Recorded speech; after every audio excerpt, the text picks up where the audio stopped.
Good evening, ladies and gentlemen. We have our agent back in the room, back at the controls here, so we're going to get started here. It is now 7:02 p.m. and it's Tuesday, October 22nd. Calling this meeting of the Chelmsford Conservation Commission to order. My name is Carl Bischoff. I'm the chair of the Conservation Commission, and we will be following the published and posted agenda. The meeting is both in person and in Zoom. Through the Zoom, in the case of the Zoom not working, we will continue the meeting in person only. This meeting is being broadcast and recorded by Chelmsford Telemedia and will be available on their website and YouTube. Making sure we have a quorum here. We do have our quorum here. We are missing Mr. Spahn tonight. I believe he told me he was not going to be here, so we have 5 on the commission tonight. This meeting will include both regulatory and land management topics. The Conservation Commission is chartered to protect our natural resources, with most specifically the wetlands, and to manage land held in conservation. The regulatory section of the meeting is to review the applications for permitting projects that may be in a protected resource area.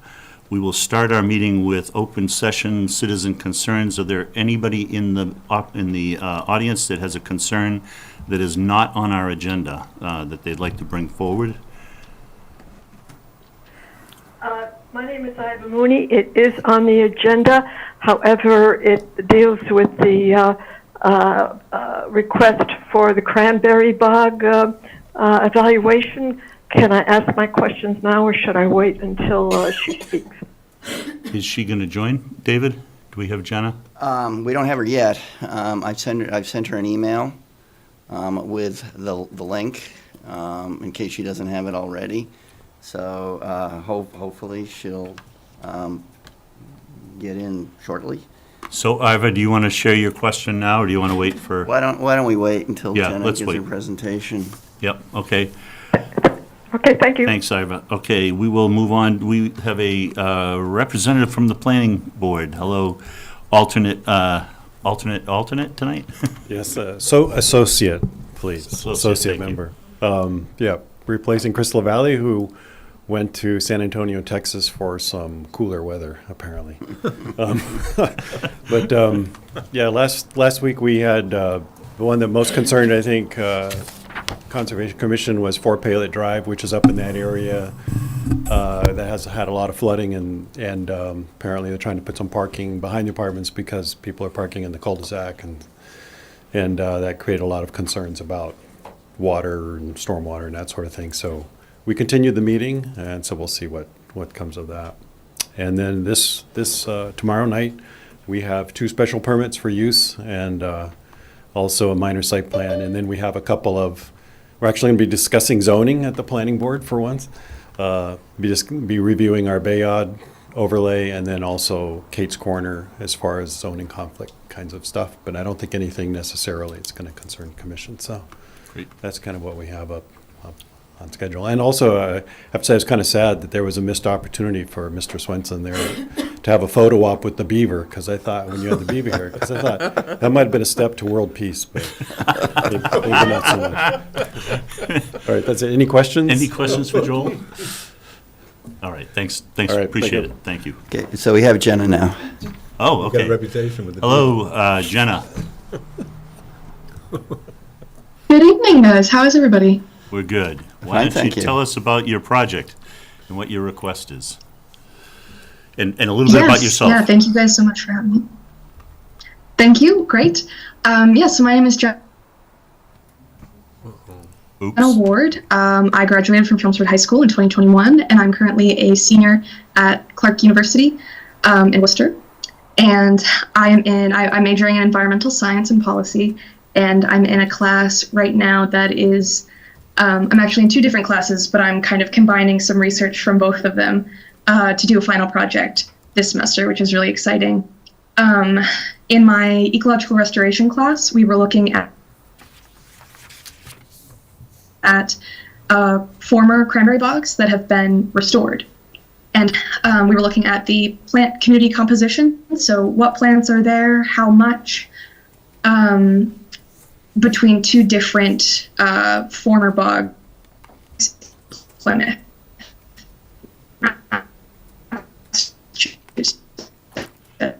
Jenna, we are And just, we were also looking at Pacific and Atlantic white cedar. And what's that?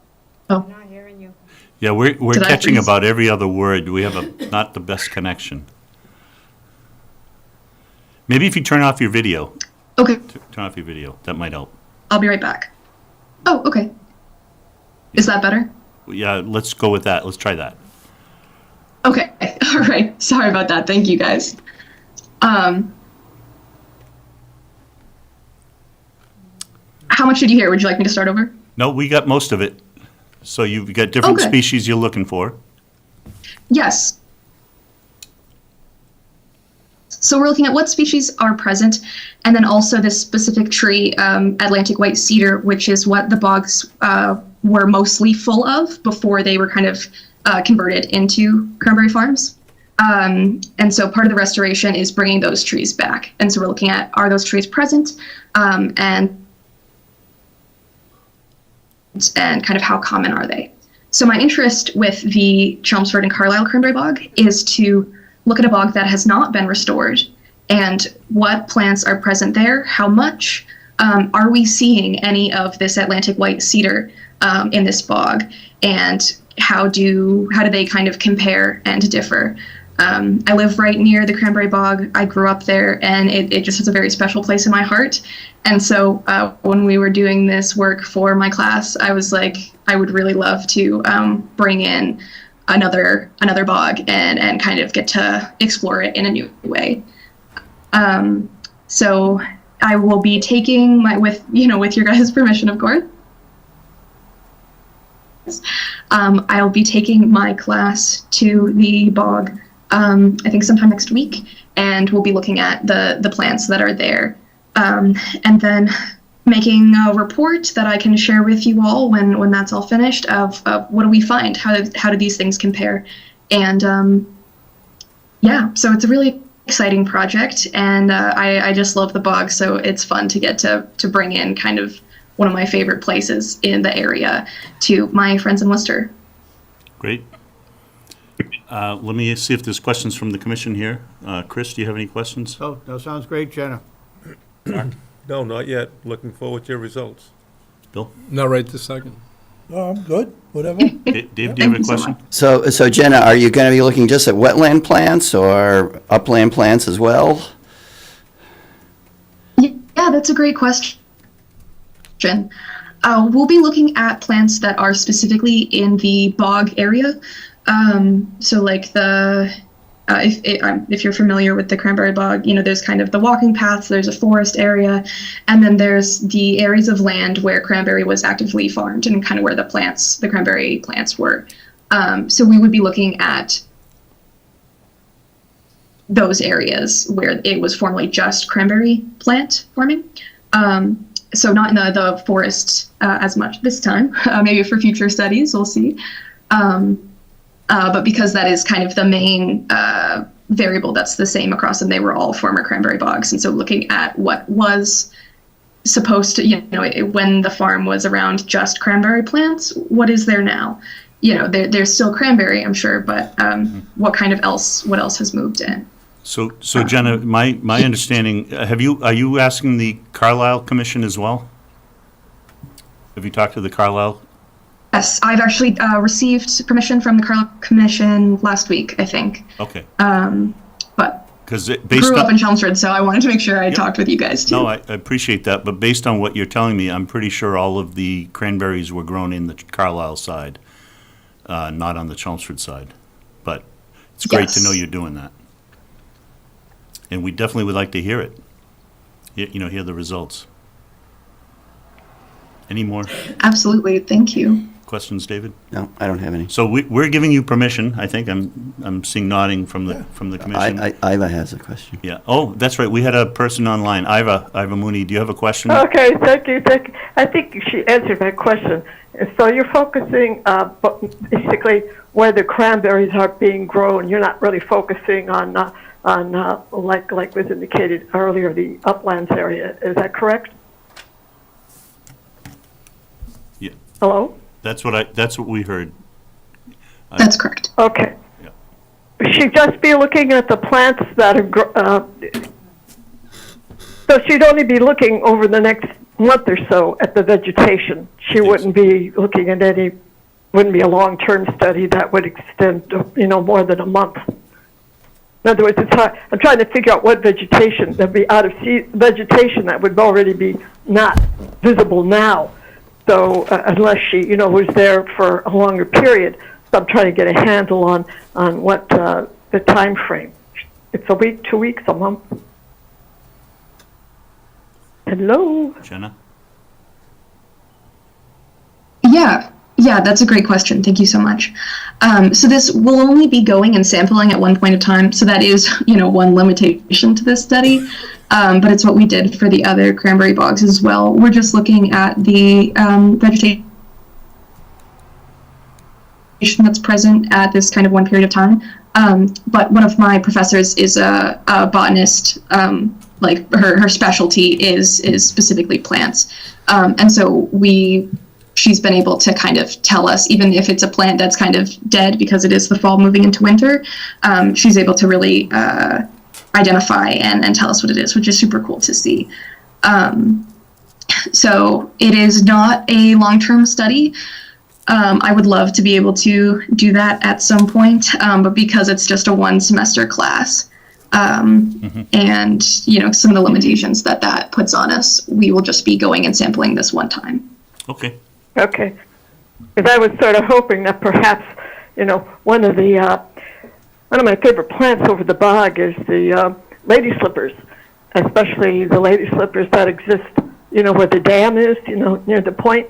Yep. Just below the dam and above the dam, there's some lady slippers, but you won't be documenting that. So that's what I wanted to find out. Okay, thank you. Thank you, Iva. Probably not, but you're right. Lady slippers are. Okay, Jenna, thank you very much. We look forward to hearing your report, and good luck with your classmates out at the Cranberry Bog next week. The weather looks pretty good, I think. Thank you so much. I really appreciate it. All right, thanks. Thank you, Jenna. Bye. Okay, next we are in the regulatory section. We are at the notice of intent for the Chelmsford Water District with multiple addresses and parcels, and we have Brian Sadowski from AECOM representing the applicant, and we have a notice, Mr. Garahan. Legal notice pursuant to the provisions of the Massachusetts Wetlands Protection Act, Mass General Laws, Chapter 131, Section 40, and the Chelmsford Wetlands Bylaw, Chapter 187. The Chelmsford Conservation Commission will conduct a public hearing here in room 204 at the town offices on Tuesday, October 22nd, 2024, at 7 p.m. to consider the notice of intent filed by the property owner of the Chelmsford Water District on behalf of the property owner of the town of Chelmsford for proposed work within riverfront area and bordering lands subject to flooding at 50 Doak Drive, 75 Graniteville Road, 120 Richardson Road, 0 Graniteville Road, 23 Graniteville Road, 230 to 250 North Road. Further identifies assesses parcels 30-98-34, 30-119-1, 3111-2, 3111-5, 3111-3, and 38-117-1 respectively. The project entails installation of a transmission and water main between Smith Street Wastewater Treatment Plant and the Crooked Spring Wastewater Treatment Plant. Mr. Chairman? Thank you very much. At this time, I'm going to recuse myself. Thank you. So, good evening. Can you tell us your name and tell us about your project? Absolutely. My name is Brian Sadowski. I am a project engineer with AECOM, and we're here on behalf of the Chelmsford Water District, as stated. With me today, I have Jillian Flanagan, who is our environmental scientist, and we have Steve DeFrancesco, our project manager. Just to clarify, and I'll turn it over to Jillian in a second, this is to convey water from the Smith Street Water Treatment Plant, the drinking water plant, over to the Crooked Springs Water Treatment Plant. But thank you for allowing us to speak today, and I'm going to turn over to... I'm sorry, I saw Yes. that. I saw it said wastewater. I'm like, Yes, the drinking water facilities, just to clarify. Oh, my bad. Sorry. No, not a problem. Nope, not a A little bit problem. of a difference. Yeah. So I'm actually going to turn over to Jillian, and she's going to present our notice of intent. Thank you. Okay. So just let me know when you want to go from slide to slide. Okay, so next slide. I also have it with me. So the proposed project is to convey water from the Smith Street water treatment plant to the Crooked Spring water treatment plant for PFAS removal, and this will be accomplished through the following. Upsize the water main on the north side of Smith Street so the water main on the south side can be utilized for transmission purposes only, and construct a new transmission main at the remainder of the route to the Crooked Spring water treatment plant site. So in that figure, the lower green square is the Smith Street, and the upper green square is Crooked Spring. The orange line will be the water main, and the red line is the transmission main. Next slide. Okay, so project background. PFAS has been detected in the district's distribution system, but the source of contamination is undetermined currently. On October 2nd, 2020, Mass DEP published its PFAS public drinking water standard of 20 nanograms per liter for the sum of the concentrations of 6 specific PFAS. In April 2024, the EPA finalized a national primary drinking water regulation which established a maximum contaminant limit for PFAS. Under this new regulation, public water utilities have until 2027 to sample the 4 contaminants and until 2029 to be in compliance. PFAS levels in the third quarter of 2021 exceeded the maximum contaminant limit at the Crooked Springs water treatment plant, and the district is currently in the process of planning PFAS removal systems at Crooked Spring and River Neck, but that is a different project. Next slide. The project will install 2.4 miles of transmission and water mains from Smith Street to Crooked Springs water treatment plant. Smith Street will be a water main that will be approximately 1 mile, and then it will be a transmission main going westward for approximately 1.4 miles until it reaches the Crooked Springs site. On Smith Street, the existing 6-inch water main will be taken offline and replaced in the same location with an 8-inch water main. There are a few locations on Smith Street where the pipes are outside of the right-of-way, and so in those cases, they will be abandoned in place and replaced within the new right-of-way. Hydrants will be removed and replaced on Smith Street, and the existing 12-inch water main on Smith Street will be used as the transmission main to Crooked Springs. Next slide. The new 10-inch water main will be installed at a T with the existing 12-inch pipe on Parkhurst Road, and then we'll head south. The new 10-inch water main will continue west on North Road and exit the road at the Chelmsford Public School Administration Building, where the material will shift from ductile iron to high-density polyethylene. The 10-inch HDPE transmission main will follow the outskirts of the school property, including McCarthy Middle School, Chelmsford High School, and Parker Middle School, and it will be installed via horizontal directional drilling across to get across where Graniteville Road and Old Westford Road meet. The transmission main will leave Parker Middle School property and head up Doak Drive to the Crooked Spring water treatment plant, where the water will be conveyed to the head of the PFAS treatment process.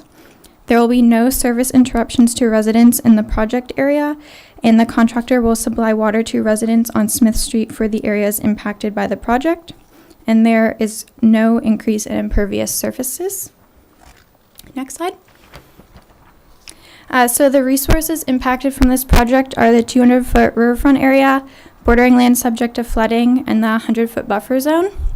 There are no bordering vegetated wetlands within the limit of work. However, there are a few in the vicinity of the project, and there are no natural heritage endangered species program priority or estimated habitats or certified vernal pools or areas of critical environmental concern in the limits of work. Next slide. Okay, so all impacts will be temporary.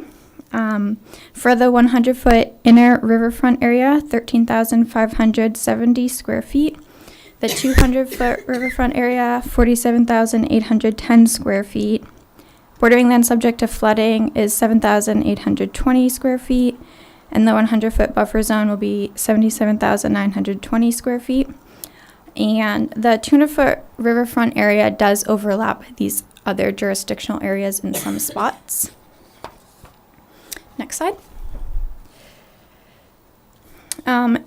An alternative analysis was developed in April 2023, and it investigated options for a centralized PFAS system at Crooked Springs Water Treatment Plant with 3 possible routes.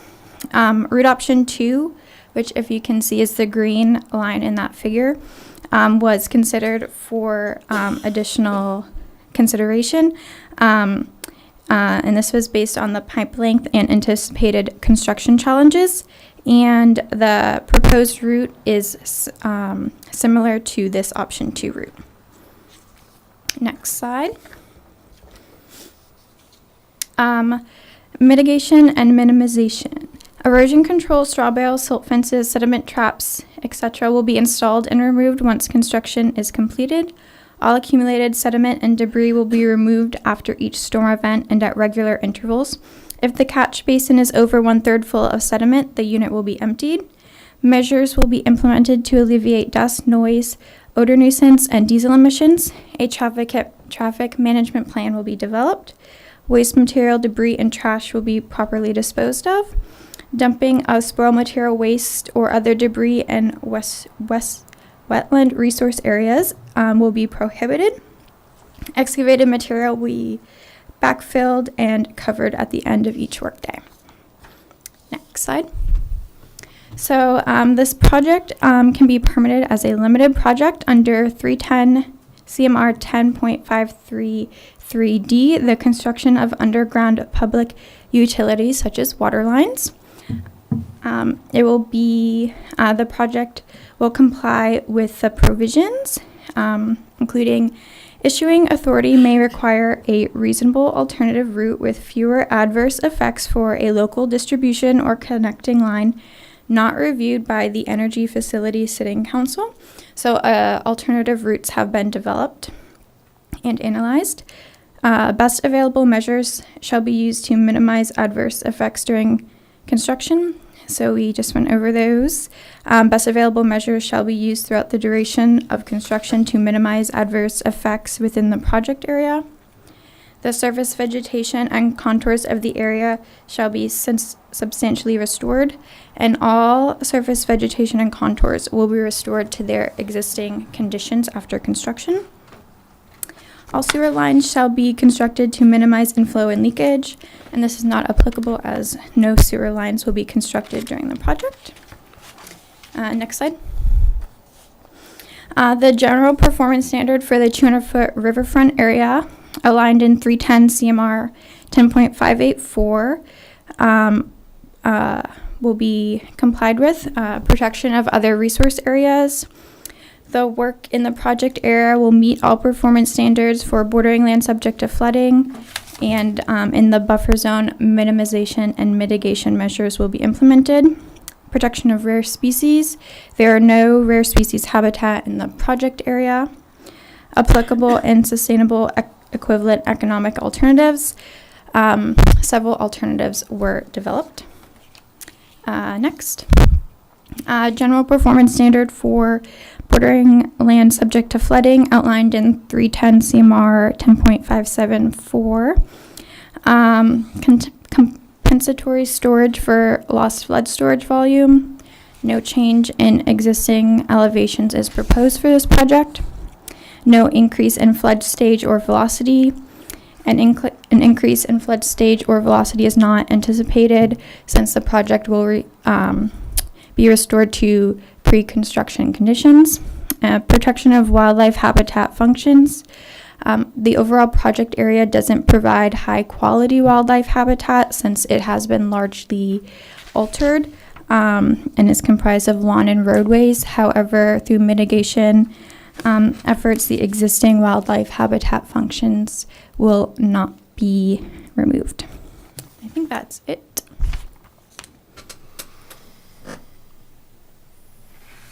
That's it, David? Uh, Yep, that's the Yes. end. Okay. The only question I have, it's actually maybe surprisingly, I've seem to have gotten the most number of questions. I'm going to bring up the transmission route. Sure. Was where the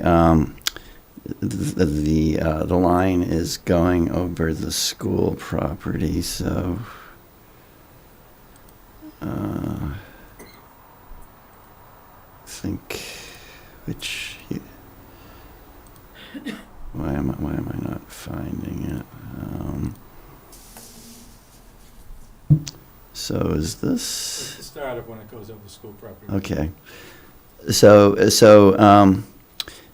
just to remind me, Jillian. So going over the school property is an entirely new main, right? Yes. Okay.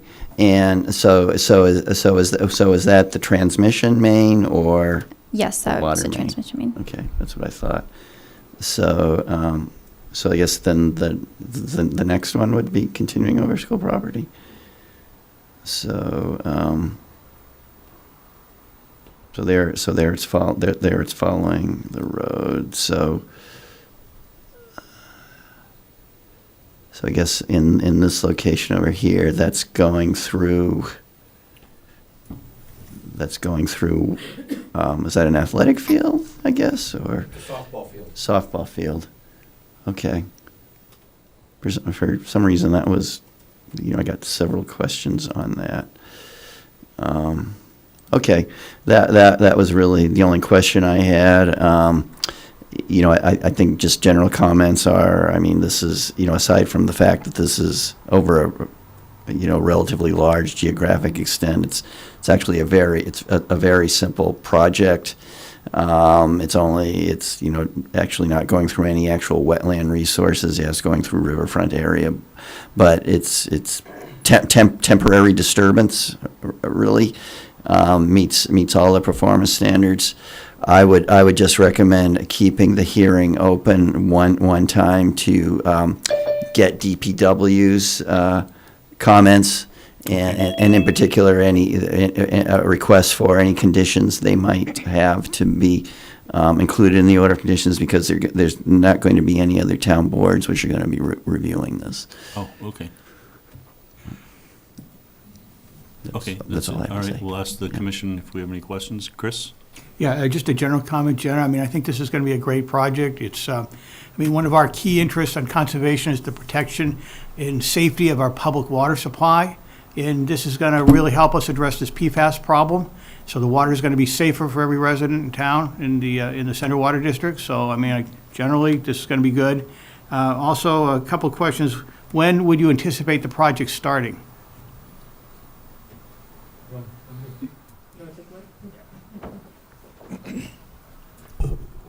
We were just talking about that, Brandon and I. So it's either going to Sorry, start. can you give us your name? Oh, sure. Steve DeFrancesco, AECom, Thank you. project manager. So it's still somewhat up in the air. It may start, say, next July, or we might wait to the following July. There's some cash flow questions that we have to deal with, because this is getting SRF funds. I don't want to go into too much detail. It's getting SRF funds. They'll only give you so much per year. So we may put it off a year. When do you think, how long would the project take, and once it started, and when do you think we'd be operational? The project will probably take, what would we say, Brian, about 4 or 5 months for them to install, 6 months to install it? This type of work goes in really quick, especially across the school fields, because we're going to be using high-density polyethylene pipe there. They fuse it together. They'll probably be putting in like 200 to 300 feet a day going in the field. So it's going to move along really quickly. On the roads, a lot of times it's a little slower because you got traffic control, you got pavement to deal with. That may be more like 100 to 200 feet per day. So I think we figured it was going to be, it might take them one construction season, which would be, say, July to October, something in that time frame. All right, good. Mr. Chair, I'm good for now. Thank you. I support the project too. I think it's needed. Just had a question. You brought up the schools. Do you have an easement across the school land, or how does that work with the That's school? hopefully being voted on right now as we speak. It was last night, yeah. Oh, was it last night? It was approved, yeah. approved? Okay. Okay. I was just curious, because most of it's in the road, not, And we have been Large. working with the school department as far as the route. We showed them an initial route. They asked us to make a few adjustments to it. We're on school property, but as you can see, we're trying to hug the side of the roads. We're trying to Right. stay off the pavement so we don't disturb that, but not also not disturb the fields. Yep. all right, I'm great. It's fine. Thanks, Bill. No, John? I support what Chris said and Bill said. I support it 100%. As a water user in the Center District, I live in the other end of town, though. And I like what you're doing is keeping it off the roads, you know? No, I'm good with it. I think we need it, and I just hope you picked a good contractor to do this job. Unfortunately, we don't get to pick them. Well, they're gonna bid it, Right, and they get performance, yes. so look closely. Well, we do. Okay, well, I understand that. Anything else, John? Nope, Thank you. Okay, so it sounds like, as a ratepayer, Yes. that's right. okay? So it sounds like, David, in lieu of any kind of peer review, we're looking for the DPW to Yes. get their eyes on it. Yes. And so continue for one more meeting? Yeah, I would say till the 12th should be fine. Okay. My understanding is the Water District has already informed them of the project, has sent them the notice of intent and plans. Them but being the DPW? The Got DPW. it. But I just want to touch base with them, Okay.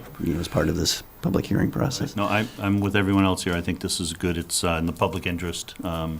It's a good project, and it looks like it's well put together, so I'll take a motion to Public input? continue. Public input? Oh, yeah, we could take some public input if there's anybody from the public that would like to comment on this project. Okay, we'll take that Chair, as then a- I guess I'll make a motion then that we continue this hearing until our next meeting, which is November 12th, 2024. That'll allow possible input from our DPW department. Okay, motion from Chris, Second? second from Bill. Any further discussion? All in favor? Aye. Motion passes. Thank Thank you you, very gentlemen. much. Nice job, Jillian. Thank you.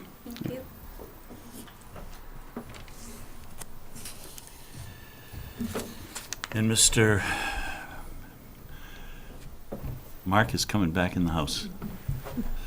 All right, so next one on the list here is the notice of intent for 10 Hildreth Street, and if I'm not mistaken, David, we have been asked for a continuous on this Correct. to the November 12th. Correct. We are still awaiting I think the main thing is the natural heritage. Letter. Yes, Okay, yes, so- and I keep being told they're close. They're very close, but Okay, not quite yet.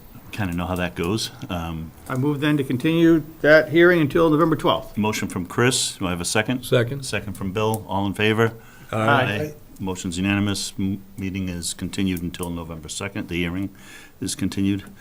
And the last one here is the notice of intent for 4 Palet Drive, which also has been a request to continue to November 12th from the applicant.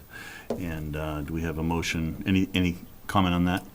I gather that the engineer is meeting, either they met today or will be meeting tomorrow with DPW and maybe the fire chief. I'm not sure exactly what they're going to discuss, but Okay. Take a motion to continue to the 12th I move that we continue to November 12th. for 4 Pellet Drive. Thank you. Okay, for Chris, second? Second. Bill, all in favor? Aye. Aye. Motion passes unanimous to continue this hearing to November 12th. Okay, we are through the regulatory section of our meeting. We are now moving into the land management section of the meeting, and first thing on our list is the Thanksgiving Pollinator Garden project. Is there a speaker in the room? Karen? Hello, Karen. Come on up and introduce yourself and tell us about your project. I am Karen Walton. I live at 33 Janet Road, diagonally across from Thanksgiving Forest. And I've just been certified as a master gardener, and during my course of study, I took a lot of courses and lectures, and one was with Gianna Collar, who inspired me about bees being needed for humans. And there's two particular bees that are native to Massachusetts, and we're trying to get them back into Chelmsford. She has them at her garden. I'd like to bring them over to Thanksgiving garden. So we devised the plan with 13 species, one for nectar and one for pollen, to attract these bees. Right at the base, oh, there they are. These come from Dr. Jigar's plant list, all of them, and all of them are in Gina Collar's garden at Sunny Meadow. It's 25 by 10 feet. There's a little sunny area. It's the first time things will be planted right there. There is a strip of sun, partial shade, from the picnic table to the parking lot. So it would be a kidney shape, because nothing in nature is straight. It would be a kidney-shaped garden with hopefully a wattled fence, but before the wattled fence, a deer fence, a 4-foot deer fence, would be in a rectangle. So that's the plan. And I think I'm asking for permission, and Okay. This is the first time I've ever done anything like this, and I don't know what money is Great. available, or how to access, or grants, or Yep.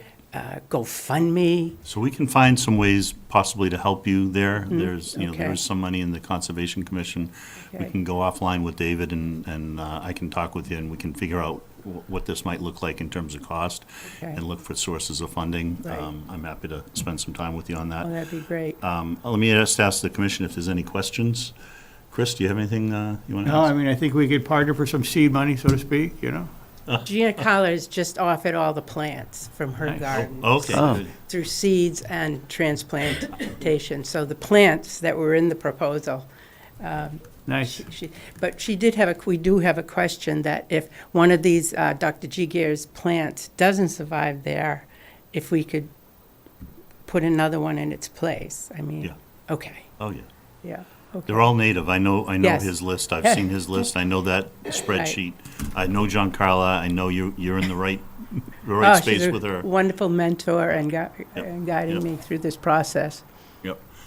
Mark, do you have questions? You're trying to migrate from one, Oh, garden to another? yeah, Well, just to try to bring them back into Yeah. into She the has forest extra. area. I mean, it's a forest area, and there's so many gardens. There's several master gardeners on the street that are planting. So I mean, the bees will be. But we want these two Verdas and vegans to come. The problem is that the water, and I don't know how. There's some things that can be done there. Okay. So those are the I've been challenges. thinking about this, that you can get these bricks, these blocks of water, Mm-hmm. and it might be something we can work with the DPW to get one. Or actually, we probably need two, because what you need to do is cubes. swap the cubes, yeah. Cubes, the water So cubes. there's That would be wonderful. things, yeah, I mean, this is a project, this is some money, but we can, That would be I think wonderful. this could be a good pilot for making this happen in some other places. Because And we're once you're established, you don't need the water, in theory. Right, in a year or two. And there's so many gardeners and so many on Team Pollinator, Thanksgiving Forest, that Yep. we will walk down Yeah. there and So and let me water. just ask, any more questions, Mark? You- no, I think it's great, we need Yeah. bees for. For our meat. life. Right, For yeah. our life, yeah. Bill? So you're going to put a fence around it, you said? Yeah, the fence for the deer, there's so many deer What and kind of fence do you need to put up? 25 by 10, What kind of fence? deer resistant.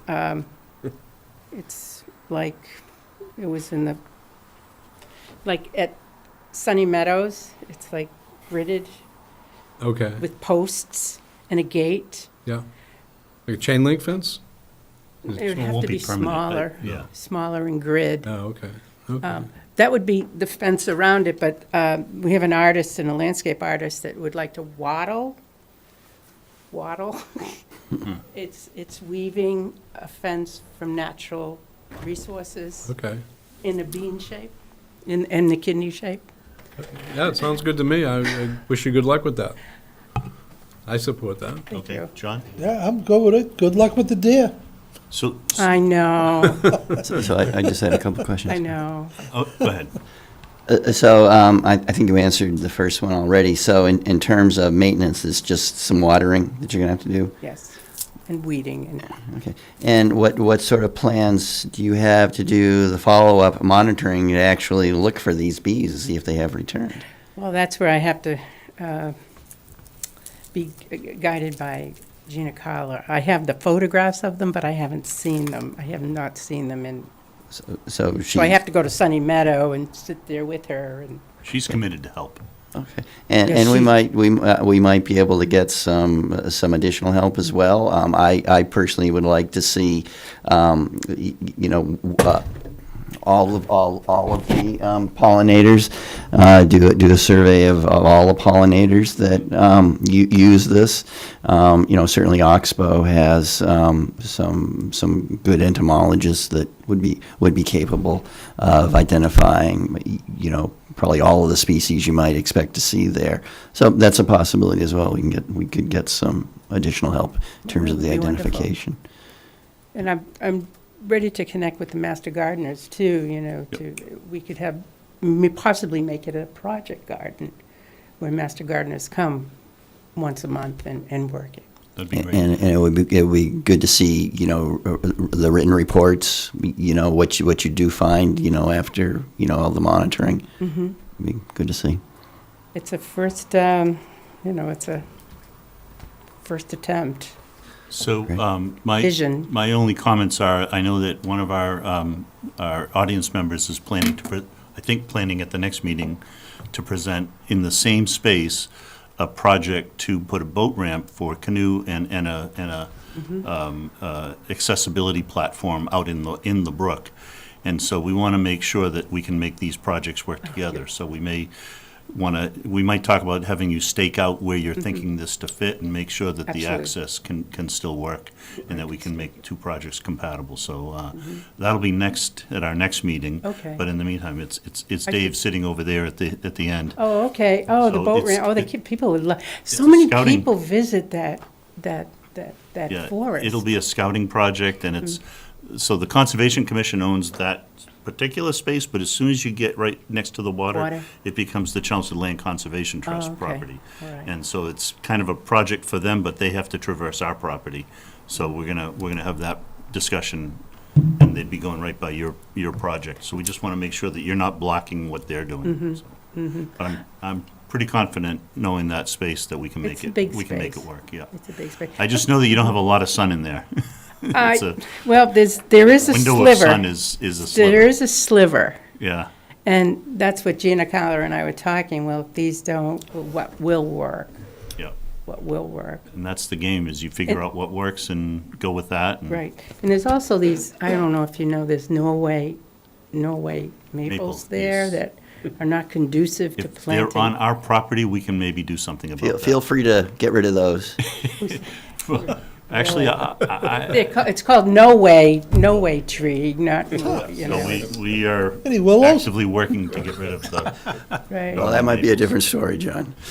So Karen, you have the permission, and Okay. actually, I'll be in touch. We can talk some more Your with David. endorsement. Yep. Okay. But Excellent, we're excellent. pleased that you're doing this, and Yeah. I think it'll be great. This is what you do in retirement, right? There you go. Well, and there are plenty of other reservations where this could be done as well, so maybe Right. it's just the first one. It's a person on Zoom, right, that's talking. All right. Any Okay, thank any you. other questions? Anybody else? Actually, we do have a. There's going to be more. Hi, Dave Sperry, okay. 12 Longview Drive. To the Conservation Commission. What happens if and when this fails? Because there are two failed pollinator plots at Russell Mill that are just piles of weeds at this point that you can't even mow down or do anything with. Okay. Good so question, because I things worry do about happen. that. Yeah, yeah. It's 25 by 10, which is tremendously manageable. There's several master gardeners right in the area, retired. I'm there as a master gardener. It's not as massive as But, Sunny yeah, Meadow. but I think your point's a good one, that if in 5 years it's like, well, that was a good idea, it didn't work, what does it look like? We're hoping So, that it. yeah, we hope it takes off, but we And should, stays Yeah, but we should think about, like, let's, That's, yeah, Right. It's a good question. Yep. The not so happy sides of things. right. Yeah. The other thing, as I was playing around there and taking measurements yesterday, the soil seems to be pretty bad. I Have you have to done get any it, I have to get measurements? it tested. Okay. And tested. And I would really, if I could amend it now, Oh, not okay. plant, but amend it with Carlisle compost. Oh, I okay, was going to ask them for okay. 50 bags There we go. of Okay, compost, but Great. just to start it there and shape it, and that would be, and stake it. okay. Thank you very much. All right. Appreciate it. Okay. Failure is not an option. Oh, right. Yeah. In spite of Mr. Doomsayer over there. Think positive, think positive. Okay, next up, thank you very much, Karen. Next up is the Wright Reservation, and Mr. Mayotte is coming up to talk about the lightweight walkway project and the status of that and next steps. So all I have to say fits on this little piece of paper, so it's going to be short and sweet. So we installed 163 feet of walkway, in addition to the 96 feet of walkway that was there already. Can you make the picture on the left side there, David, bigger, maybe? Sure, but we'll lose some on the right side. That's okay. The reason I mentioned this is that, so Carl made this, I put together the pictures I wanted to show, and Carl stuck them into this format. And go down a little bit, yeah. Yeah, so there it is, it's mud. And there's actually another one that's even better. You can go back to the normal size. I think it's the next page, yeah. Yeah, go to the next, yeah, here we go. Oops, too far. Yeah. Go back one. Right there, yeah. That- That's the one on the right. Right, so what you see there on the left side is what we now call the heavyweight walkway, because the one we built is much later. And on the right side, you can see when you come off that walkway what you went into previously. And for most people, that was pretty off-putting. It was really sticky black mud. And so we've obviously extended that. So let's go to the next photos. This was a really interesting project because, as you know from a couple of meetings ago, we're using this new technique where we use high-density polyethylene pipe, and we slot it, and you can see the pile of slotted pipes here on the right, and then the jig that's used to do that work. It makes a lot of mess, makes really not a lot of noise too, but it's, over at Warren Pole, it's perfect for that. Let's go to the next one. So when you're building something really long, you get a lot of pieces. And that pile there on the left side is about half of the walkway decking. So we had two of those piles. On the right side there, you can see the pieces of the walkway coming together in the shop. And again, the idea behind this whole deal was to assemble almost everything at Warren Pole. And because, again, the lightweight concept, these things can be picked up and easily carried by two people, although if you're carrying a longer distance, 3 or 4 is better. So we built them all ahead in decent conditions where your feet don't get muddy or wet and there's no bugs, and it was undercover, and that all really worked out well. Go to the next page, please. So on the left side there, you can see some of the pieces going together, and so, well, there's Carl. What's he doing? Oh, I don't know. And then Bill. He should be waiting in the truck. I don't know. They're supervising. Oh, that's what it is. Actually, everybody was great on this job because a lot of it involved carrying things, and there was quite a lot of that. The other thing, too, is you can see, so each section, most of the sections were 8 feet long, and you can see a number of them being joined together here. And so a foot off of each end was left as open so you could carry the things, and then we would put in the missing boards in sight. Over on the right side is a photo I really like. It was, so that fellow on the left there is Scott Venier, and he was involved with the heavyweight walkway in 2007. And so I gave him a chance to put in a screw, though actually it was one of the last screws of the lightweight walkway. And of course there I am on the right. And so yeah, 163 feet. And we did all that for $2,019. So Steve, in what sense is this lightweight? Is it the wood that's lighter, or? Yes. Well, really the thing that really makes it lightweight are the polyethylene pipes. Okay. So we're keeping this whole walkway up off the ground by quite a lot. those pipes, I won't say they weigh almost nothing, but they're really light. And they're, I mean, obviously they're meant to be buried, so they're very rigid and very strong. And so somebody can carry a pair of those really easily, just put one on each arm and in you go. Whereas if we had done this the heavyweight way, it would have been 6x6s or something like that. I see. And nobody's going to put a 6x6 on each arm. That's just like not going to happen. The other thing that makes it lightweight is the heavyweight walkway, which is in some of the previous pictures, they used stringers of 4x6s, which is nice, but again, heavy. So we use 2x4s. And then instead of using 2x10 decking, which is what the heavyweight walkway used, we use 5/4 by 6. So it's a little bit thinner in that dimension. It's a little, and it's surprisingly, anybody that's walked on it looked at it, goes, "Gee, there should be bounce here," but there isn't. It's we've had a really nice reaction to the folks. There was a post on Chelmsford News, a number of people said, "Oh yeah, we went on and it was beautiful." So For the next page, I think it'll show the kind of the finished. Yeah. yeah. So on the left there is looking from the heavyweight walkway out towards the new, and then on the right side is looking at the sort of the far end of it. So there's 163 feet between the two pictures there. So the whole thing together, between the lightweight and heavyweight, is 256 feet, which is pretty long, almost the better part of a football field. We have a couple more projects to do that aren't going to be terribly expensive, but now that we've got this technology of building something that you can build off-site and just carry it in and essentially drop it in place, there is another little gully that's about 12 feet. That's going to be one section. We've got a bridge that we had listed as poor, and then Carl stepped on one of the boards and it nearly flew up and hit him on the side of the head. Well, now that's dangerous. So that one's going to be replaced too. So that's, again, about a 12-foot section. And so, again, very manageable using this technology. So it's not terribly expensive, and it's the kind of thing that you can actually just carry in and do, versus one of the bridges we're talking about replacing was built with utility poles originally. And so obviously, those are in this kind of diameter and not lightweight at all. Right. So anyway, that's all the notes that I wanted to talk about. So yeah, just one last thing in that the Wright Reservation currently has 4 bridges and 7 walkways of various lengths. Some of them are in quite poor condition, but they're not dangerous, and so for the moment we're going to leave. We can't fix everything in one day. So the plan is we did the worst thing, which was the lightweight. That was the longest. That was the mud thing that was really stopping people from using the site. The next one is a bridge that's really dangerous. We need to fix that before someone gets hurt.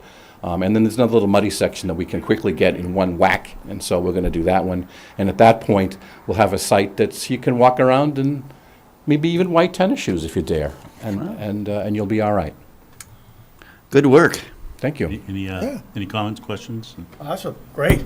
Hey, Steve, how many feet was the new one? 163. And it took how many hours once they were I wish brought I over knew. there? 6 hours to To install. It was a couple mornings. Yeah. We did that no, it was- in, so it turns out with old guys, of which I am one, you can do about 6 sections and be all right. And beyond that, it's like, forget it. And so we did 20 sections. There was one day where it was raining, and so we only did 2. And so we did 3 work parties of 6 sections and 1 of 2. So it was 4 work parties at the site. In the garage, it was all broken down by individual tasks, like cut all the boards to length, paint all the end grain, mark the boards for where the screws are going to go, cut all the 2x4s to length, slot the pipes, and just basically get all the bits and pieces ready to go, and then come in and assemble. And what was nice about this is we didn't need a work party of 10 people.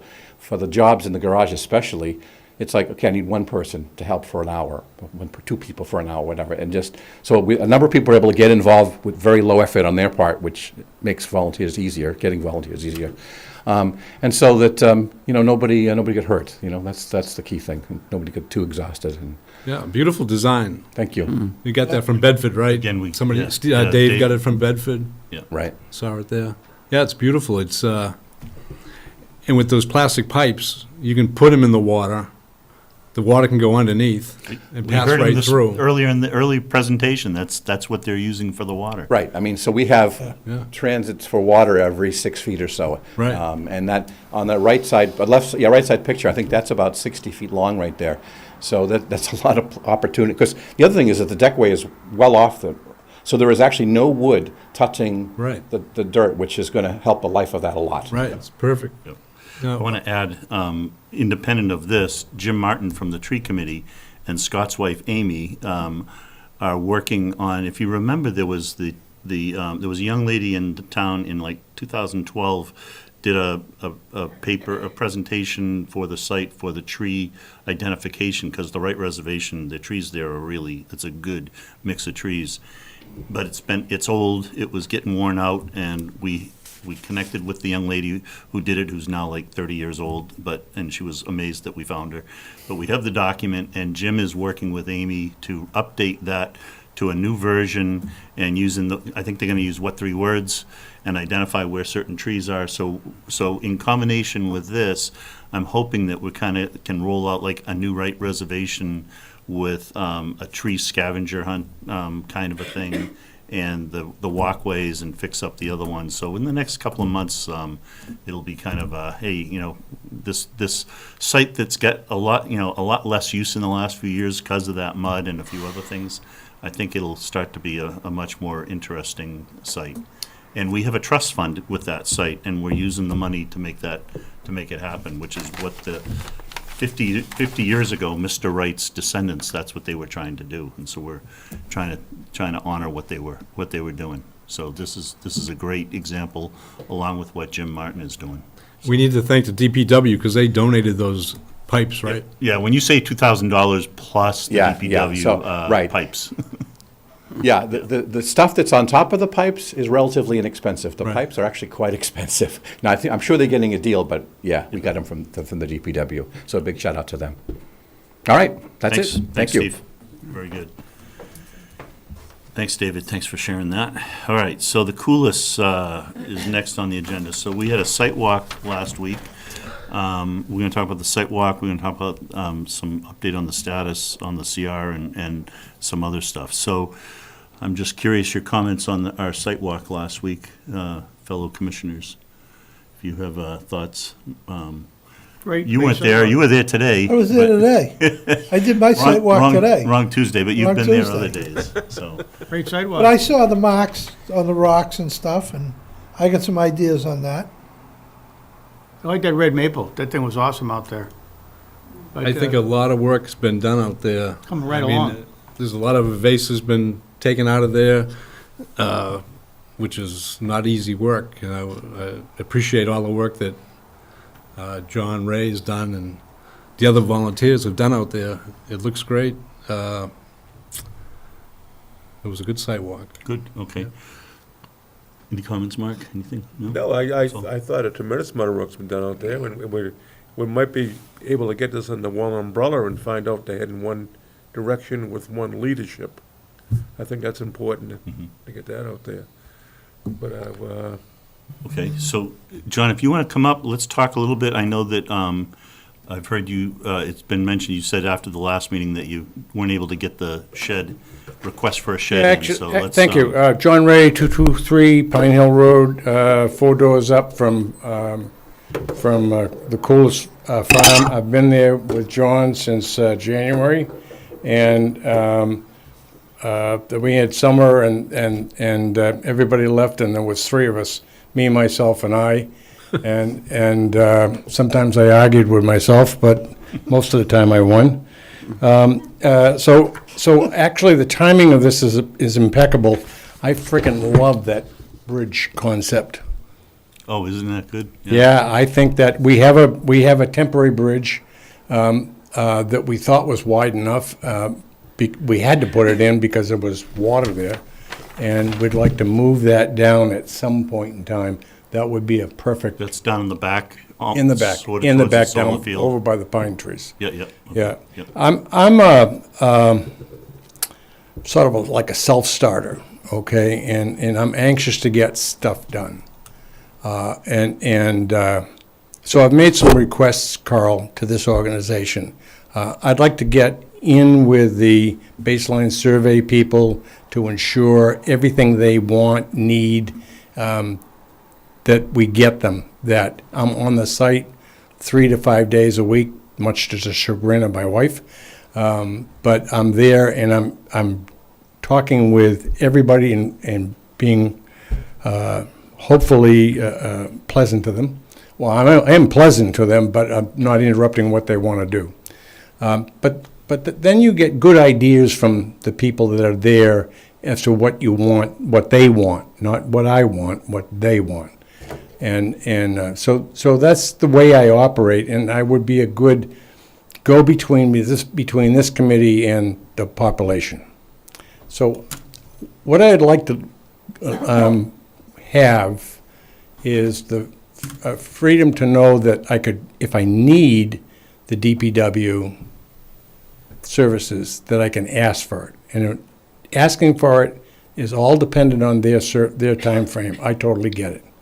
And my objective is to not do that and do it by myself with our volunteers. Okay, we've been lucky. We've had a fair number of volunteers making that Big Red available. You see the picture on the right. It was totally covered up. Now that's the back side of the red tree, as opposed to the left-hand side is on the front side, coming from the street. But that was all morning, probably 8 people cutting, and last week I had the master vine here.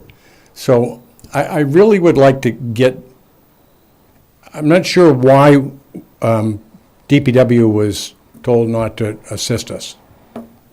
And I'd like to get away from doing that. Well, what specifically are you talking about? In what area? Because if you need the brush hogging, I think it's the back right. On the right-hand side, the right-hand field, we had cleared in April or May of last year. And then we went back in and tried to do it again, and the person doing it hit metal. So he stopped. So I would like to get in there and get the metal that's still there out. Can't be much, but you've seen how much we've accumulated. Yeah. And the metal in there it's a hazard, okay? And the stones are hazards. The stones are trip hazards, but more of a hazard to any equipment you bring in there. Now, you've asked me not to remove any stone, and that's because we have to do a baseline. I would like to work with the baseline group so that in advance of them being there, I'll make sure that whatever they need is available to them, site-wise. Well, David, maybe you can explain how Ann works, because I know she doesn't want help. Right. The way she operates. Yeah, the person that's being hired, chooses a day to go out look at the property, try as best she can to find the boundaries, and that's something that she prefers to do alone. That's fine. And I've offered to accompany her, a number of times. She says, no, I don't need that. It's if she's out there and you happen to be there, well, yeah, and I don't think it would be a problem if you spoke to her. I think that's happened before, but I mean, in terms of coordinating a visit with other people, that's not something that she does. I'm not asking for that. I'm asking simply to let me understand what she's doing and where she's doing it. I'll make sure that, to the best of my ability, that there's nothing going on where she wants to be. Okay, and it's working with people, and not getting in front of them and in their way to get. It's a big job what they're expecting to do. Who's expecting the baseline survey? I suspect. Well, she does this all the time, though. Right. Yeah, I understand it, Yeah. and she's much smarter about it than I am. I can offer. Yeah, I don't, so John, I don't, just to be frank, I don't think she needs any help. She's going to get out there, she's going to go do her thing, she's going to find the corners, she's going to find all the markers, she's going to do her thing, she's going to create a report. I'd say just hands off, let her be. If you see, and she'll have like an orange vest or a green vest or something like that on. Okay. You'll know right away, and Hey. she'll be like trying to avoid you, because she did that to me when I was out at Warren Pool one time. Here's my deal working with people. You can offer. I'm not insisting on anything. I'm just trying to, Yep. and there will be questions of users of the property. My way of dealing with people is just that. What can I do for you? Yeah, If okay. it means getting out of the way, I'll get out of your way, Okay. all right? Let's get back to DPW, though. Yep. There is an occasion, DPW would be a good example. We don't want to be having the DPW in there doing work when she's there, okay? Should be able to work around them, I'm quite sure. Okay, Yeah. all right. And, yeah, I don't know, does DPW work on Saturdays? I mean, she,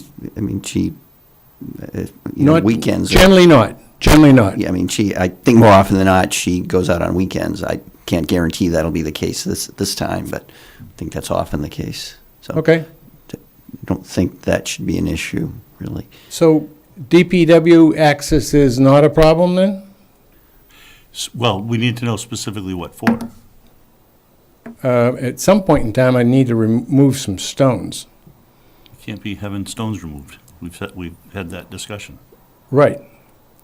You Can we can't cover beat over- having stones removed, but you've told me not to remove any stones until after the, I think, Carl, I'm not trying to put words in your mouth, but that's what I heard. Don't remove any stones until after the baseline study is done. It doesn't mean that we'll be allowed afterwards either. We have to wait and see, because we don't know exactly what we want to do with that field. If you leave it to, if it needs to be cut, so if we're talking about that back right field, and you're talking about having it cut now No, by. not just, the left field is, I mean, you see all the stones that are there too. Well, again, same You can't thing. see the ones on the right-hand side, most of them, because it's too high. But it depends on what we end up doing with the site, and we haven't even had any discussion about what that will be, other than we've got the input from the committee.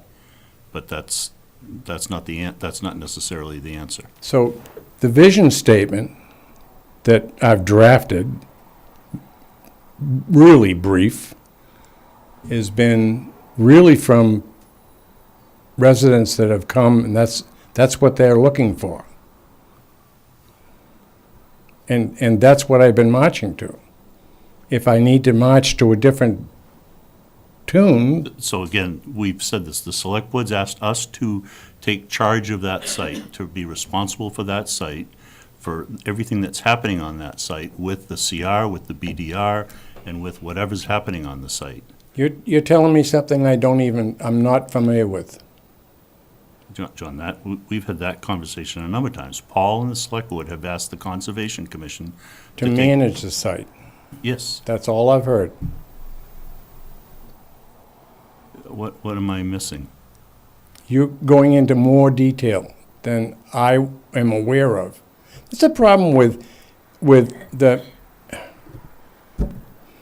I'm not aware of the conversations going on about this land in the, between you and Paul and the select board. It was a public meeting. It was the select board meeting I don't. 4 months ago, 3 months ago. Thank you, Carl, but I don't have the time and strength to go listen to all the videos. And so I have not done that. I depend very much on conversations with us. Okay. And I don't want to be a roadblock.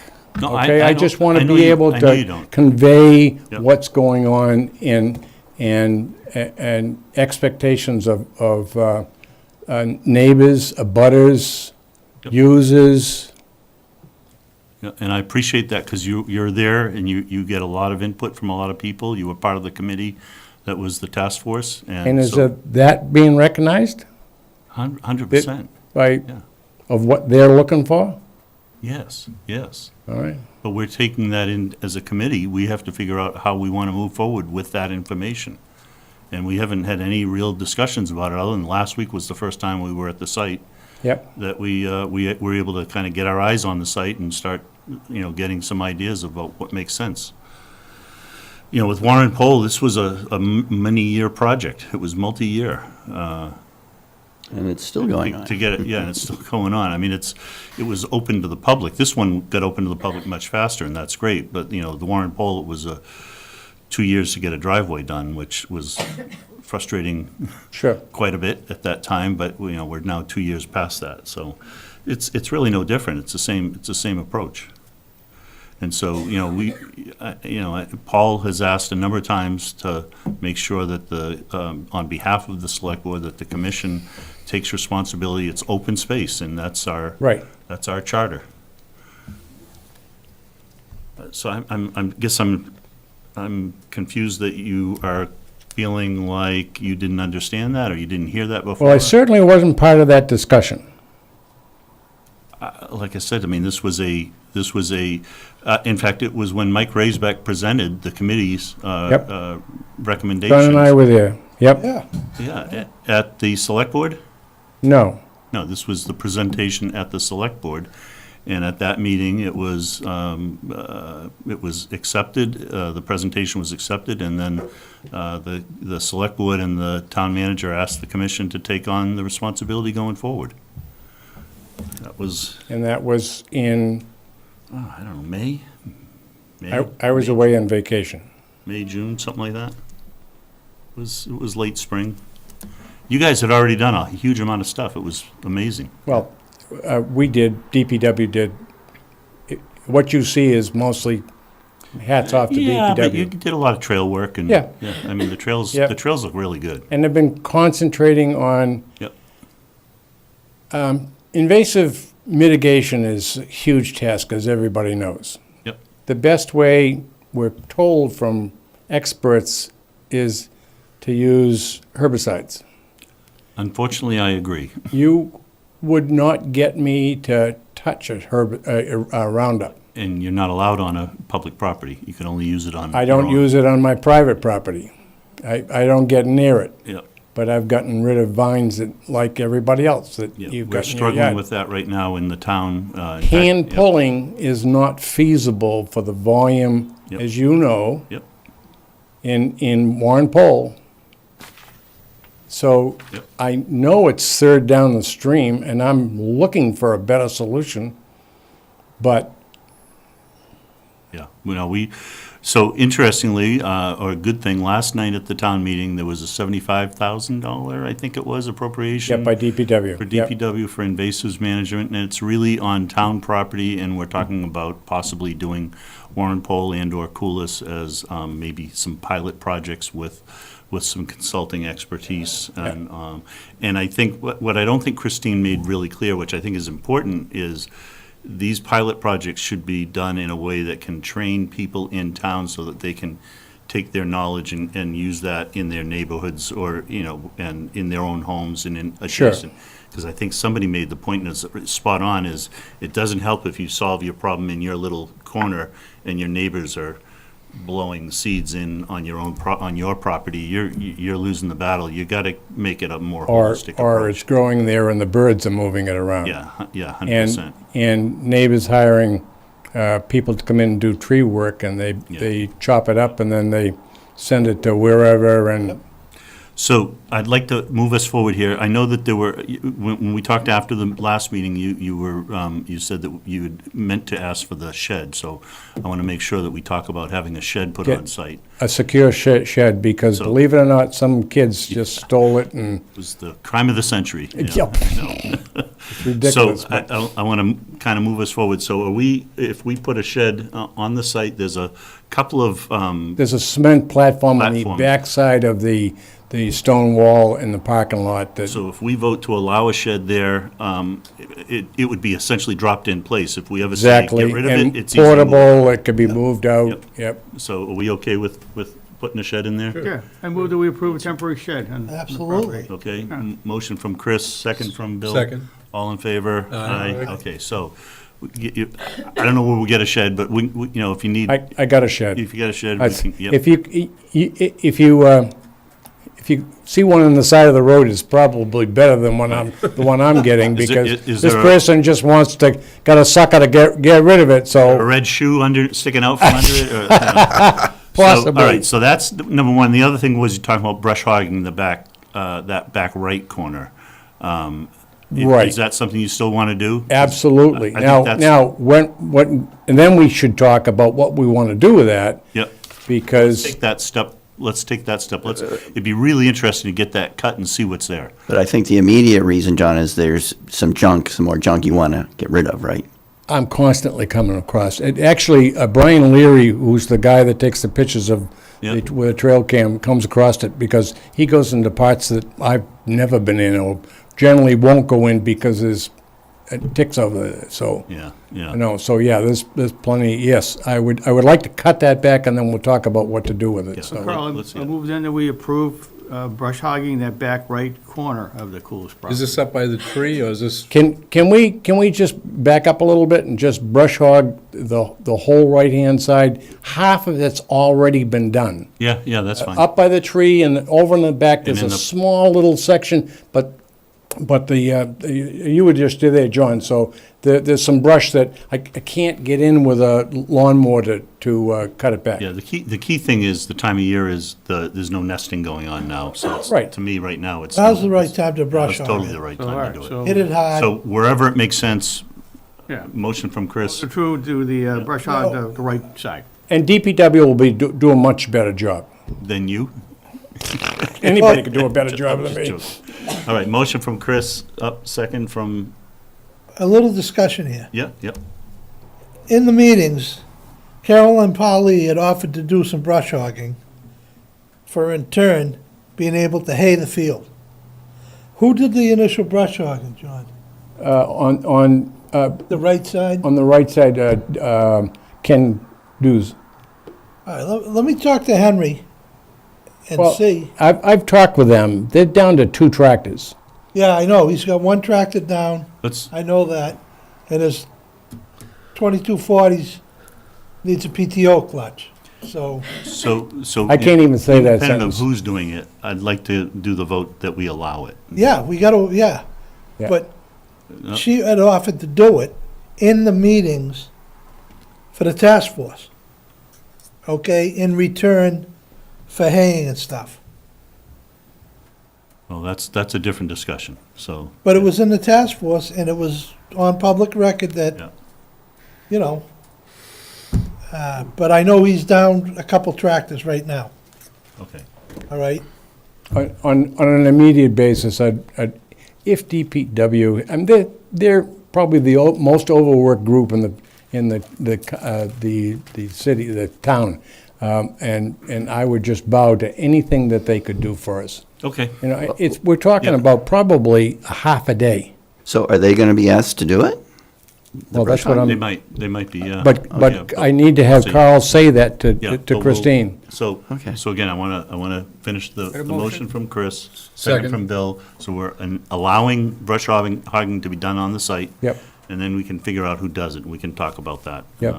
Independent. Can I ask you And I'll one, send a note to can Christine. I ask you one more question? Vote on it. Oh, and vote on it. I thought we did. Oh, did All we? in favor? Aye. Aye. Aye, sorry. Cool, thank you. Procedural. The buffer zone, stakes that are left Oh, up. vernal, yeah. Do you really need them up? Yes. Why? Well, actually, I think we need to put a fence up there, a real fence. But that's part of what we need to talk about, because we need to make sure it's not getting cut. I think they're ugly as hell, if you want to know the truth. And I would rather have, we had this discussion, I would rather put native garden down there than you've got a soft area. But, I mean, even before we do a native garden, you still have to kill the invasives that are there. And there are invasives there, and then would have to till the whole thing. It's nothing I came up with. Yeah, I'm just I'm not offering an it up. expert in what you do inside of a vernal pool area. Generally, you leave it alone. You don't. Oh, I mean- but we had a conversation, I'm not trying to stick you to it. We can encourage native plants for sure and discourage invasives, but, that's not something we have to answer this year. I mean, that's, No? No, I told you, I wouldn't. I've never touched one of those things other than to pick it up after it Well, fell. You remember when we put them in, that ground is hard. It's like crazy hard. Thank you. Thanks, Anything John. else? Two other things, just notes that you asked me if we can get the rules signed. I got one to Joe Erickson, so the Concom rules for, when it's open and all that, so that should be installed one of these And days. then we can just point to, Yep, and you can just say, hey, you're not supposed to be here, it's after dark or whatever. and the 'cause- common rules, Yep, yeah, yep. that's a great idea. So you should see that in the next few days. That would be great. Joe Erickson has it, and I have that vernal pool sign that I want to put up there somewhere. We'll get it Do you think we need a directional around that island? around. In what? and out? The island. Oh, yeah, that's actually not a bad idea, yeah, because, in fact, when we were walking out that left side, you're right on top of that traffic coming around the corner, and It's limited visibility. I've tried to go down there and clip the, certainly the winter it'll be better. Oh, sure. But certainly by, late spring, summer, we should do something. and that could be later on, but Yeah, something to be considered. Okay, thanks. Thanks, John. Okay. Again, thanks for all your help there. All right. Really appreciate it. Okay. A couple more things. One is the CR for Warren Poll. David and I are meeting with the town council and Paul Cohen this week. We're just, the new town council has some comments on the CR. We're looking at understanding what his comments are and figuring out if we actually do want to make any changes or not. So we'll have that conversation Thursday. Anything else on Warren Poll, David? No, none at all. And the Crooked Spring situation, Crooked Spring, it turns out apparently there was some parking lot vandalism a few weeks back. I'm not sure. I don't think, David, you heard about it until I mentioned it to you. Correct. So there was some vandalism in the parking lot area and on the bench, and I know some volunteers cleaned it up. And I know that CPD the police department's aware of it, and they're watching the area, which tends to come and go in that lot. Unfortunately, we have trouble here and there. So I just wanted to make sure that gets mentioned. And then finally, we have the Freeman Lake Willis Drive. So this is a situation where we have, we've been hearing about the picture here shows a boat and a dock on the lake. And the question is, if you see the star on the map, our property is that bottom blue area, which is narrowing down to almost zero. And then there's a neighbor's property that's up above it in the orange, and that also narrows down to near zero, and this dock seems to be roughly right where that is, and I don't know if it's 3 feet up or 3 feet down or right in the middle. And so we recognize that it may be on conservation property, but we have not been able to get a survey done and establish once and for all if that is our property or a neighbor's property or what. And so I just wanted to bring up, and I think, is there, Also, Colin, yep, there's another issue to the right of that dock. This car, they park cars right on our, it's definitely on our land at that point. There's cars regularly parked. parallel right to the lake right there. So that's another issue. So I put this on the agenda because this has been brought up, we're aware of it, we're trying to get the surveyor lined up. The surveyor is backed up with stuff, and we're trying to cue this in. We talked about having the surveyor doing Warren Poll and Coolest, but I'd like to get this done because this is, if this is a encroachment, we need to deal with it. If it's not an encroachment, if it's not our property, but I've been there, I've seen it, and I don't know. It's just, you just can't tell, based on looking at the GIS, it's very, very close to our property line. So I wanted to bring that up and make sure that we keep that on our radar. So I think we have someone here who wants to, are you Darlene? Yeah, I had a question previously, though, the Okay. Pine Street. You come on up and to the microphone. Just give us your name and. I'm Darlene Farrell. I just wondered what the Pine Street project was. There was no introduction, and I don't know anything about it. The Coolest? Yeah. So that's the Coolest property that the town acquired just a year ago, early November 2023. And it was the family offered the property to the town, and it was on the order of 40-something acres of land, 4 parcels, and it ended up being 4 parcels, and it's been acquired for the purposes of open space. So it's good. It's a good piece of land, and it's getting some good. So so you're Darlene. So I know, yeah. So I know you've had concerns with this space. I've spent probably 7 years trying to figure out what conservation means. Because I'm listening to all the other property you talk about. This piece of property doesn't get that respect at all. It started with the bottom of 6th Avenue, where a gentleman, the same gentleman that owns this boat, had a dock out in the water, and he'd just bring it and dump it on the conservation. Year after year, people's boats, it just looks like hell. And then now he has a dock right in front of conservation sign, and now he has a boat. Is he, even if it's not conservation, is it his property? Can you just, Well, that's my point is, when I look at the GIS, we have to get a surveyor, because the parcel, you're getting into too small of an area for the GIS, the online I understand, but mapping to be. if it's not on conservation, is it on his property or is it just on town property? Is he the owner of the house on the end, up on the top of the point? The top of Because the I believe that property in the orange is owned by those buildings just above that, if I'm not mistaken, but I can't I'm not tell by sure. looking at that. Darlene, do you know whose boat it is? It belongs to the gentleman that lives across the street, the one that dragged the dock to the land. So He he just went does from what he wants on went from a conservation. dock to- he And went I don't from a- understand it. Okay. Mr. Kuntz knows about the dock. I've written, and written. So- And so- I've written, the last time I wrote, I didn't have the courtesy of a reply back to me. I don't understand that. Well, we're trying to address it now. But so is this dock new? Has this just been put there? I would say the dock is maybe a year or two old, I'm not quite sure. I mean, really But the should. boat being there is new. I don't know if it's gas-powered either. That's another Well, question. I mean, if the dock has been there that short a time, probably should have had some kind of a filing, some kind of approval. So maybe a It's been at wetlands least 7 violation. years, if not more. I wanted to check the email today, but I was busy at work. But it's been years and years Okay, of, so- why is it not respected?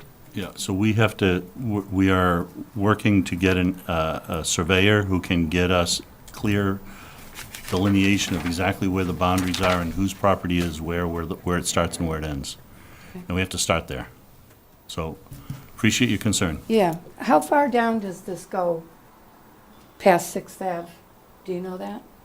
Oh, I don't know. And in fact, there's a few parcels, if I remember. Well, there are 4 parcels on the list to get surveyed. So I can bring up the.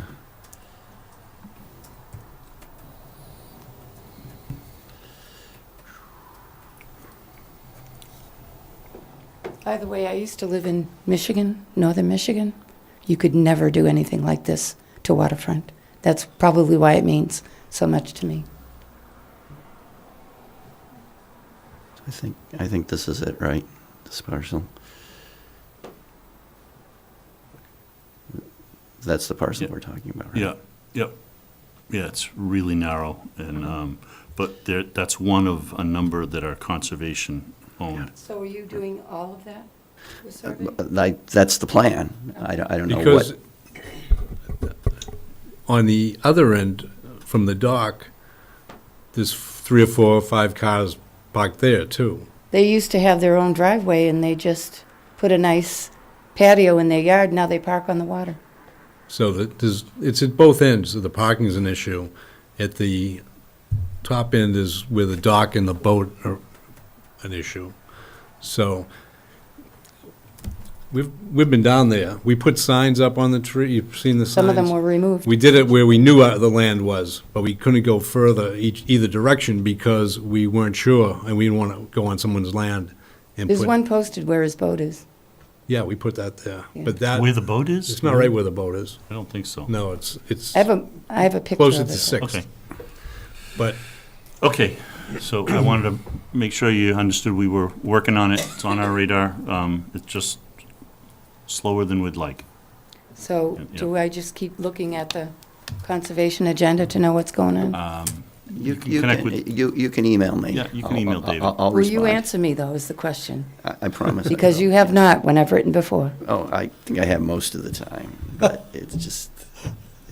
Okay, We'll last talk- we'll talk things. You about haven't. Thank you very much. Where are we? Last thing. So, David, agents report, any updates?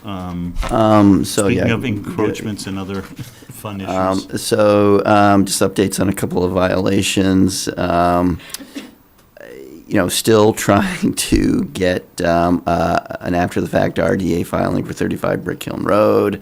I thought in September, I thought it was all set to happen for the October 8th meeting. They didn't file. I just called them back. A week or 10 days ago, I called them back and said, please, we need that filing. They said, oh, yes, promise we'll do it.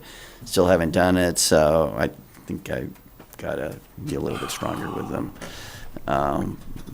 If they don't do it, they're gonna be fined. So, Okay. And anything on, 59 to 61 Carlisle Road. The property owner has been sent 2 letters by town council at this point, requesting that he contact me to resolve this matter. Nothing yet. So it's probably fair to assume that hearing a response from him will probably be unlikely. So I think that'll be on the agenda for the next meeting. you're pretty confident town council will be responsive here? Yes. Good. Yeah. Okay. So I'll tentatively plan on having council at the next meeting to talk about this, talk about the next steps. Okay. Just a couple of other quick things. Had a pre-construction meeting today for 191 Chelmsford Street, which is the proposed new car wash. So that's ramping up in terms of construction. I mean, they're still a ways away from getting a building permit, but had the meeting today, talked about the requirements of the orders of conditions. Having the same thing for 270 Billrica Road on Thursday. I think that's one where probably there will have to be an initial meeting and then another meeting after that, probably with our consultant from Beta, who's going to be monitoring the construction. The soil, the RAM plan and the soil management plan out there. So that one's probably going to take even a little bit longer to really get up and running. Okay. We did have the MACC Got a conference. hand up out there. Oh, so, I had a question, and I yeah. can wait till the very end, but I just had a question. Go ahead, come on up and ask the question. We can fit it in right here. Thank you. So Michelle Caputo, Starkweather, 19 Dunshire Drive. So we came in, for the Fort Paylette. We actually knew that it was on whatever it is. Continued. Thank you. That's the word I wanted. But we also had been told that the DPW and the fire department would come by to discuss that. Oh, if And it's which continued, we yeah. didn't think they were coming because it was on continued. That was fine. But I'm just kind of asking, will they be there for the next meeting? Because there were a lot of the neighbors that wanted to kind of hear what they had to say about this project. And there may be a few people who want to ask them some questions. No, they won't be. They will not be. They were So- asked, they declined. So to whom should we address our questions in the DPW and the fire department? Do they have like their own special meeting, like a town meeting that we would go to? Do we just send them a note? Like, how does that happen? Because there were a number of people who had questions. I guess I would say send an email to both the chief and the director of the DPW, Christine Clancy, and Okay, I'll What's let Chief the Ryan? other neighbors know that that would be the appropriate venue then. anybody have a better idea? I mean, that, There were a lot of people who had a lot of questions. They We'll don't just have leave it like at that. public meetings like we do, so Okay. that's probably the best way to do it. and probably copy the town manager, I would. Okay, all right. We all have Because I questions. do know that there were a few people who were like, yes, we're hoping they're going to come to the meeting too. But Yeah. the answer is just Yeah, send them a little Sorry that you note. sat through. Oh, no, actually, it was I was good for like, me to what are they find. here for? Who are they? They look familiar, and Yeah, now I'm no, like, well, oh. we also were like, you know what? It would be good for us to know what's going on in the town. We're already sitting here. We might as well Yeah. find out what's going on. So Well, they were asked. I should say that DPW did promise to send a letter describing the background. to you? To me. Okay, Yeah, to describe the background of this, why this is being requested of the property owner. So we'll get that anyway. That's fine. I just, I know that that's going to come up in the neighborhood conversation, so just having that information. So I we'll mean, send a note Not to say too much, but, we said it in our previous meeting, we share the same concern that are we solving problem A, but creating a bigger problem B? And, from our conservation point of view, that was one of our questions. Right. We're with you. Thank you very much. I just wanted to mention that we did have our MACC conference at Devon's on Saturday. Peter and I were there. I happened to go to two sessions that were excellent. One was on conservation outreach, and I got lots of ideas. Challenge is, how do we make it happen? I'm going to turn David into a cheerleader. No. And then a vernal pool session. Speaking of vernal pools, it was a really, really good vernal pool session. As much as I thought I already knew stuff from our stuff here, it was really, really well done. And it was a very good session. So that's always a good take, those conferences. Plus, you get to connect with people, and that's a good thing. And then the open space and rec plan, work is actually going well. It's moving fast. We're starting to get close to having an actual document come together, and but we're not there. It's a lot happening. Progress is happening. It's team's doing well. We're getting there. I'm very confident we will have a document that will pass muster with the state. So we approval for signatures. I don't think we have those meeting minutes. Is that right, Vivian? Yeah, I'm still working on them. Okay, all right. Is there a chance we can get all three of these for our next meeting? Is that, I appreciate that. Thank you. And our next meeting is November 12th, and then we have one on November 26th, which I think that's 2 days before Thanksgiving. Does that sound right, or is that after? But in any case, we only have one meeting after that in the year. So, because the second meeting in December would be on Christmas Eve, and I don't know about you guys, but I'm not planning to be here on Christmas Eve, so. That wouldn't be popular with the family. Yeah, No, so that's not going to. I'm just pointing out that we have 3 meetings left in the calendar year, but before you know it, it'll be January, so. Can I just bring something? That woman that just came up to speak, have you any luck getting a hold of Rodney Elliott, the state rep? Oh, So I had received a letter from him just saying that he would be unable to attend. He'd had a death in the family. I haven't reached out to him again. I certainly can reach out to him again. I also had to fly out to California and take care of my 87-year-old father. So, we're all over the place right now. And I'm home right now. Yay. So I will see what I can do about sending him another note, just letting him know. And if you'd like, I can invite him to another one of our meetings. Sure. I think it'd be advantageous if you had him on your side. Okay, I will certainly invite him for the next one for November 12th and let him know that the Conservation Committee has also extended their invitation. well, I'm okay with that. I'm totally okay with that, but we're not, if we stick to our lane, Yeah, we can't do much okay, in terms of shifting the project. I'm just being open right, with you. no. We can't, But having him come and here's where the concerns are, and that's really where, that's really why he was here last year, too. You can always go go get visiting hours or whatever. I'm sure he has visiting hours, and you could, get a couple of people and go visit him in his office. Okay, okay. That's not a bad possibility, too. Okay, I will certainly reach out to him, and if I get anything back from him again, I will certainly let you know. I just haven't, Yep. I've had a lot of places to be too. Yep, okay. All right, thank you. So then I will take a motion to adjourn the meeting, unless anyone has anything further. Move to adjourn. Motion from Chris. Second. Second from Bill, all in favor, aye. Aye. Meeting adjourned. Thank you, Chelmsford Telemedia. Good night.